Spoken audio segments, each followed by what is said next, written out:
안녕하십니까, 김정일입니다.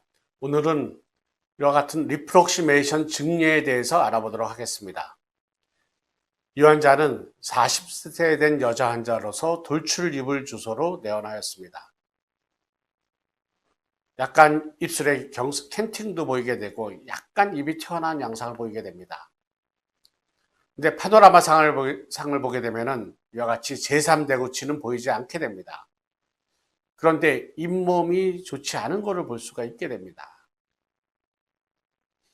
그리고 상악 전치 부위에는 아마 처음에 이와 같이 공간이 있었기 때문에 아마 컴포짓 레진 치료를 했던 걸 볼 수가 있게 돼요.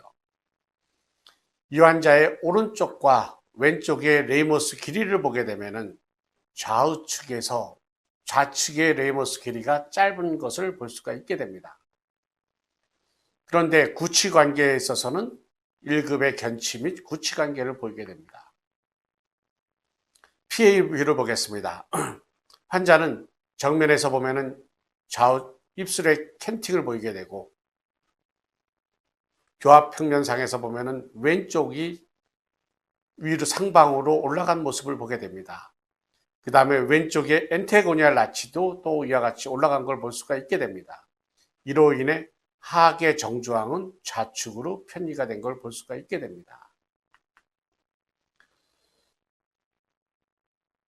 측면 사진을 보겠습니다. 측면에서는 1급의 견치 및 구치 관계를 보이게 되고 그 다음에 이와 같이 모든 치열에 있어서 블랙 트라이앵글을 보이게 됩니다.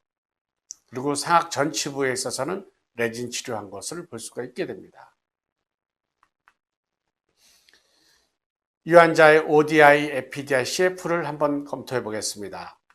ODI는 AB2 맨디블라 플랜, 그 다음에 팔라탈 플랜이죠. 이와 같이 ALS가 하방에 위치하니까 플러스 2도 70.5도가 될 것이고, 그 다음에 APDI에 있어서는 AB 플랜이 이와 같이 A 포인트가 전방에 위치했기 때문에 마이너스 값을 보이게 됩니다. 그래서 80도를 보이게 돼요. 컴레이션 팩터는 150.5도가 될 것입니다. 그래서 대략적으로 컴퓨터를 한 것도 비슷하게 나오게 됩니다. 1급의 교합이 되겠죠. 이 라인에서 보면 입술이 튀어나온 걸 볼 수가 있게 됩니다. FMA는 34도고 어퍼 트림 라인은 4mm, 그 다음에 UOP, POP는 스티프한 걸 볼 수가 있습니다. 그런데 상악의 전치는 어퍼 FH는 108도로 약간 링고 버전 되어 있어요. 그 다음에 IMPA는 97도로 레비어 버전이 되어 있습니다. 인터이사일 앵글은 119.5도, 120도를 보이게 됩니다. 입이 약간 나온 모습이 돼요. 이 환자의 문제 목록을 체크하겠습니다. 돌출입이에요. 돌출입은 뽑아야 됩니다. 입술의 경사도입니다. 이거는 수술을 하거나 아니면 환자한테 이렇게 입술이 좌우가 틀려졌다는 것을 알려주기만 하면 되겠죠. 그런데 이 환자는 치주 질환을 가지고 있습니다. 그래서 가능하면 이건 비발치 치료를 해야 되겠죠. 이 환자의 경우에는 블랙 트라이앵글을 또한 가지고 있습니다. 이 환자는 리프록시메이션을 해야 될 거예요. 또한 하악의 구치는 근심으로 경사도가 되어 있습니다. 이거는 직립을 해야 되겠죠. 뽑는 게 좋을까요? 안 뽑는 게 좋을까요? 이 환자를 안 뽑았을 때 문제점은 돌출입이 개선이 안 될 거고 IMPA 97도가 개선이 안 될 것입니다.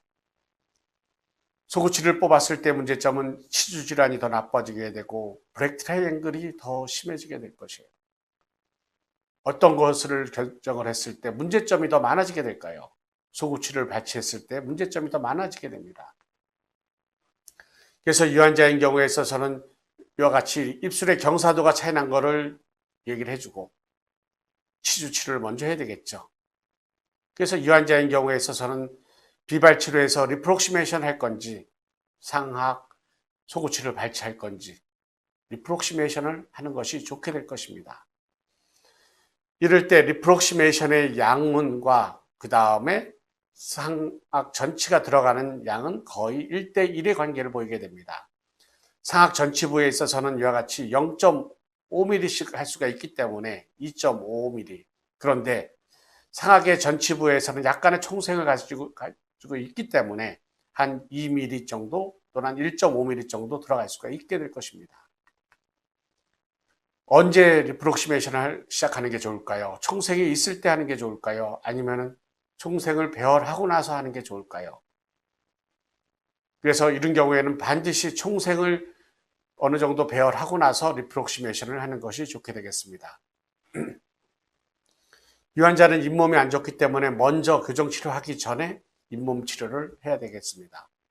잇몸 치료하고 나서 전략적으로 장치를 붙였습니다. 그러고 나서 016SS가 들어가서 다 배열을 해놓고 첫 번째로 리프록시메이션을 하였습니다. 리프록시메이션을 하고 6번에 이와 같이 에너지 체인을 하게 되면은 전치열이 조금씩 들어갈 수가 있게 되겠죠. 이와 같이 에너지 체인을 할 때는 최후방 7번에서 7번까지 하는 것이 아니라 6번에서 6번 또는 5번에서 5번, 그것은 리프록시메이션을 한 에어리에 따라서 차이가 날 수가 있게 되겠습니다. 그래서 다시 공간을 배열한 다음에 배열하고 그 다음에 다시 한번 리프록시메이션을 하였습니다.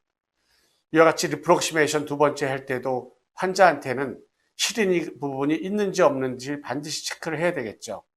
시린 부분이 있는 경우에 있어서는 그 부분은 하지 않는 것이 바람직하게 될 것입니다.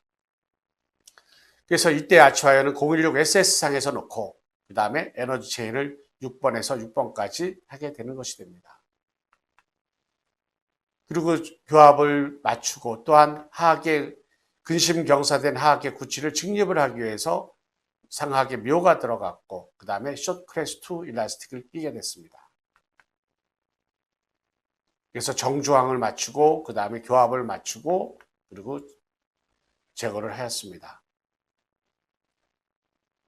처음 상태에도 1급의 견치관계, 구치관계를 보이게 되었습니다. 있었습니다. 이 관계는 그대로 유지를 하면서 전치 총생을 피고 그 다음에 입이 약간 들어간 걸 볼 수가 있고 환자가 웃을 때에도 자연스러운 모습을 보인 걸 볼 수가 있게 됩니다. 이 환자는 비발치 증례였고 그 다음에 직립되는 양은 그렇게 많지가 않았습니다. 치료 전에서 보시게 되면 입술의 경사도 및 좌우의 어깨에 차이를 볼 수가 있게 됩니다. 그런데 교정치료 후에는 입술이 왼쪽 부분이 이와 같이 상방으로 올라갔던 것이 우리는 어느 정도 개선이 된 걸 볼 수가 있게 됩니다. 이 환자인 경우에 치료 기간은 11개월 걸렸습니다. 특히 리프록시메이션인 경우에 있어서는 조금씩의 변화가 온 거기 때문에 그렇게 많은 계측 시간에 많은 변화는 없었습니다. 치료 전 엑스레이와 치료 후 엑스레이를 보게 되면 특히 상악 전치부에서 약간 우리가 삭제한 양 1.5에서 2mm만큼 들어간 걸 볼 수가 있게 되겠습니다. 포스트 리텐션 44개월 후의 모습이 되겠습니다.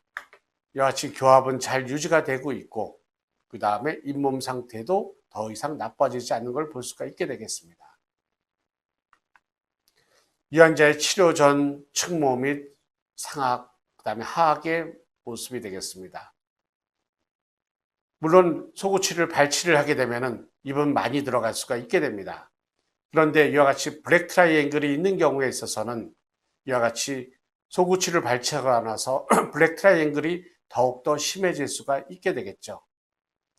이는 나중에 이 환자인 경우에 나이가 들수록 잇몸 상태가 더욱더 나빠질 수 있게 되는 걸 의미하겠습니다.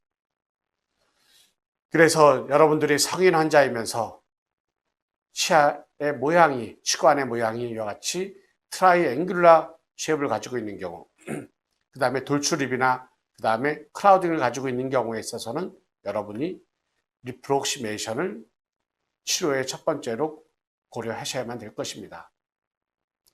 그런데 환자가 이비를 더 많이 넣기를 원하는 경우에 있어서는 우리는 속우치를 뽑을 수밖에 없겠죠. 그럴 때에도 환자와 반드시 잘 얘기를 하고 나서 여러분들이 결정을 해야만 될 것입니다. 경청해 주셔서 감사합니다.